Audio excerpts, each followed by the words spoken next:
میں ماہ رمضان میں کسی کے گھر افطار پر نہیں جاتا، لیکن فرقان کے گھر تو جاتے ہو، امامہ نے بے سختہ کہا۔ وہ مسکرا دیا۔ وہ اس وقت بھی فرقان کے گھر سے آیا ہوا کھانا کھا رہے تھے۔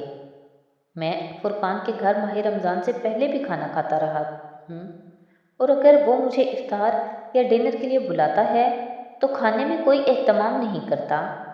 ہم وہی کھانا کھاتے ہیں جو اس کے گھر میں عام دنوں میں پکتا ہے، لیکن عام دنوں میں اس کے گھر میں یہ نہیں پکتا۔ سالار نے ٹیبل پر پڑی 3-4 چیزوں کی طرف اشارہ کیا، پھر وہ مزید حیران ہوئی۔ یہ سارا اہتمام فرقان اور بھابھی تمہارے لیے کر رہے ہیں، کیونکہ ہماری نئی نئی شادی ہوئی ہے، تو تمہارے لیے سحری اور افطاری میں بھی اہتمام ہو رہا ہے، ورنہ تو ہم سادہ کھانا کھاتے ہیں۔ ماہ رمضان میں ہم لوگ اپنے کچن کے لیے گروسری عام مہینوں کی نسبت آدھا خرچ کرتے ہیں، اور آدھے پیسوں سے ہم کسی اور فیملی کو پورے مہینے کا راشن منگوا دیتے ہیں۔ کھانا ٹھنڈا ہو رہا ہے تمہارا، سالار نے اسے متوجہ کیا۔ وہ خود کھانا ختم کر کے اب میٹھا کھا رہا تھا۔ یہ ڈاکٹر سبز علی کے گھر کی روایت تھی۔ ماہ رمضان میں ان کے گھر آنے والا راشن آدھا ہو جاتا تھا۔ گھر کے 2 ملازموں کے ماہ رمضان کا راشن اس باقی راشن کی قیمت سے آتا تھا۔ امامہ، سالار نے پھر اسے کھانے کی طرف متوجہ کیا۔ وہ کھانا کھانے لگی۔ سالار میٹھا بھی ختم کر چکا تھا اور اب منتظر تھا کہ وہ کھانا ختم کر لے۔ وہ خود ساتھ ساتھ سیل پر مسلسل میسیجز کرنے میں مصروف تھا۔ وہ کسی حد تک بدل گیا تھا، اور اس کے اندر آنے والی تبدیلی کس حد تک ڈاکٹر صاحب کی مرہون منت تھی اور کس حد تک ان کی اپنی سوچ تھی، اندازہ لگانا مشکل تھا۔ وہ کھانا کھاتے ہوئے ہمیشہ اس کے کھانا شروع کرنے کا انتظار کرتا تھا۔ کھانا کھاتے ہوئے کچھ نہ کچھ اس کی پلیٹ میں ضرور رکھتا تھا، اور اس کے کھانا ختم کرنے کے بعد ہی کھانے کی ٹیبل سے اٹھتا۔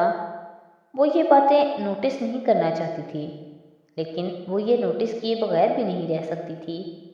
وہ عجیب تھا، عجیب۔ اس کے علاوہ کوئی دوسرا لفظ امامہ کے ذہن میں نہیں آیا۔ ڈنر کے بعد وہ رات کو کچن کا سودا سلف خریدنے کے لیے گئے تھے۔ امامہ نے اگر سالار کی یہ گفتگو نہ سنی ہوتی تو یقیناً وہ کچن کے لیے ایک لمبی چوڑی لسٹ بنائے بیٹھی ہوتی، لیکن اس نے خریداری کرتے ہوئے بہت احتیاط سے کام لیا۔ خریدی جانے والی زیادہ تر اشیاء کنٹینرز اور جارز ہی تھے۔ کھانا پکانے کا سامان اس نے بہت کم خریدا تھا۔ آج انہوں نے ایک اور جگہ سے کافی پی تھی۔ تمہارا وہ پرابلم حل ہو گیا؟ امامہ کو گاڑی میں اچانک یاد آیا۔ کون سا پرابلم؟ سالار نے چونک کر اسے دیکھا۔ وہ جس کی وجہ سے تم کل رات پریشان تھے، امامہ نے اسے یاد دلایا۔ وہ بے اختیار بڑبڑایا۔ کاش ہو جاتا۔ یعنی نہیں ہوا؟ امامہ متفکر ہوئی۔ ہو جائے گا۔ سالار نے عجیب سی مسکراہٹ کے ساتھ اس کا چہرہ دیکھا۔ پرسوں میں کراچی جا رہا ہوں، سالار نے بات بدلی۔ کتنے دن کے لیے؟ وہ چونکی۔ صبح جاؤں گا اور رات کو آ جاؤں گا۔ میں مہینے میں 2-3 بار جاتا ہوں کراچی۔ تم چلو گی ساتھ؟ وہ ہنسا۔ امامہ نے حیرانی سے اسے دیکھا۔ ایک دن کے لیے؟ ہاں، تم آفس کے کام سے جا رہے ہو، میں کیا کروں گی وہاں؟ تم انیتا کے ساتھ شاپنگ کے لیے چلی جانا، وہ تمہیں گھما پھرا لے گی کراچی۔ کبھی گئی ہو پہلے وہاں؟ سالار پوچھ رہا تھا۔ نہیں، وہ کچھ ایکسائٹڈ ہونے لگی تھی۔ سمندر اسے پسند تھا، اور زندگی میں پہلی بار اسے سمندر دیکھنے کا موقع مل رہا تھا۔ انیتا سے پروگرام ٹائی اپ کرتا ہوں میں آفس میں، تم میری بہن کے ساتھ بازار میں۔ ہم تو اسی طرح کا ہنی مون منا سکتے ہیں فی الحال۔ وہ اسے پھر چھیڑ رہا تھا۔ وہ ہنس پڑی۔ وہ اس سے کہہ نہیں سکی کہ جیسی زندگی وہ گزار کر آئی تھی، اس کے مقابلے میں یہ آزادی اسے جنت جیسی محسوس ہو رہی ہے۔ یہ کیا ہے؟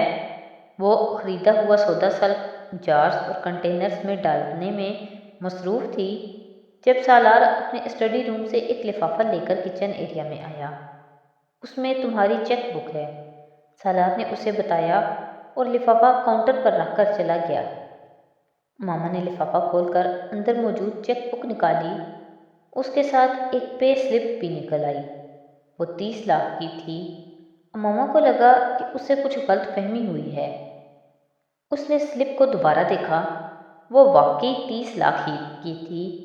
اس نے اس کے اکاؤنٹ میں 30 لاکھ کیوں جمع کروائے؟ یقیناً اس سے کوئی غلطی ہو گئی ہوگی۔ وہ لفافہ پکڑے اسٹڈی روم میں آ گئی۔ سالار اپنے کمپیوٹر پر کوئی کام کر رہا تھا۔ سالار، تمہیں پتہ ہے تم نے کتنا بڑا بلنڈر کیا ہے؟ ماما نے اندر آتے ہوئے کہا۔ کیسا بلنڈر؟ وہ چونکا۔ ماما نے اس کے قریب آ کر سلپ اس کے سامنے رکھی۔ اسے دیکھو ذرا، یہ کیا ہے؟ پے سلپ ہے۔ سالار نے ایک نظر اس پر ڈالتے ہوئے دوبارہ ڈیسک ٹاپ پر نظر دوڑانا شروع کر دی۔ کتنی رقم جمع کروائی ہے تم نے میرے اکاؤنٹ میں؟ 30 لاکھ۔ وہ حیران ہوئی۔ ابھی کچھ رہتی ہے، 7 لاکھ اور کچھ، چند ماہ میں وہ بھی دے دوں گا۔ وہ کچھ ٹائپ کرتے ہوئے سرسری انداز میں کہہ رہا تھا۔ لیکن کیوں دو گے مجھے؟ کس لیے؟ وہ حیران تھی۔ تمہارا حق مہر، سالار نے اسی انداز میں کہا۔ میرا حق مہر 2 لاکھ روپے ہے۔ ماما کو لگا کہ شاید وہ بھول گیا ہے۔ وہ آمنہ کا تھا۔ میں تمہیں زیادہ حق مہر دینا چاہتا ہوں، سالار نے کندھے اچکا کر کہا۔ لیکن یہ تو بہت ہی زیادہ ہے سالار۔ وہ یکدم سنجیدہ ہوئی۔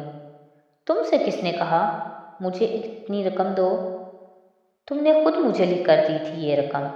سالار نے اس پر مسکراتے ہوئے مانیٹر سے نظر ہٹا کر اسے دیکھا۔ میں نے؟ کب؟ وہ کہتے کہتے رک گئی۔ وہ فگر تم اس لیے لکھوا رہے تھے؟ اسے یاد آ گیا۔ ہاں، اس کی لاپرواہی اب بھی برقرار تھی۔ تم پاگل ہو؟ ماما کو بے اختیار ہنسی آئی۔ شاید، سالار نے بے ساختہ کہا۔ اچھا، میں 1 ارب لکھ دیتی تو کیا کرتے؟ وہ اب طنز کر رہی تھی۔